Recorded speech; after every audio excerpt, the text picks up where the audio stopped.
ایک آدمی ایک دانشمند کے پاس اپنی پریشانی لے کر گیا اور کہا، اے دانشمند، میں اپنی بیوی 6 بچوں ماں اور ساس کے ساتھ ایک ہی کمرے میں رہتا ہوں، میں کیا کروں؟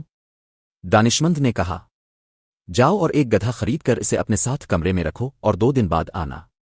آدمی 2 دن بعد واپس آیا اور کہا، اے دانشمند، صورتحال اور خراب ہو گئی ہے۔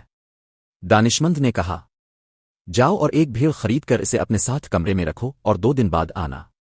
آدمی واپس آیا اور اس کا چہرہ زرد تھا، اس نے کہا، صورتحال ناقابل برداشت ہو گئی ہے۔ دانشمند نے کہا، جاؤ اور ایک مرغی خرید کر اسے اپنے ساتھ کمرے میں رکھو اور 2 دن بعد آنا۔ آدمی واپس آیا اور خودکشی کے قریب تھا۔ دانشمند نے کہا، جاؤ اور گدھا بیچ دو اور مجھے بتانا۔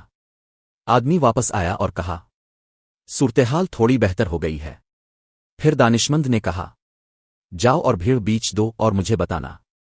آدمی واپس آیا اور کہا، اب سب ٹھیک ہے۔ دانشمند نے کہا، جاؤ اور مرغی بیچ دو اور مجھے بتانا۔ آدمی واپس آیا اور کہا، اب میں بہترین حال میں ہوں، دل سے شکریہ۔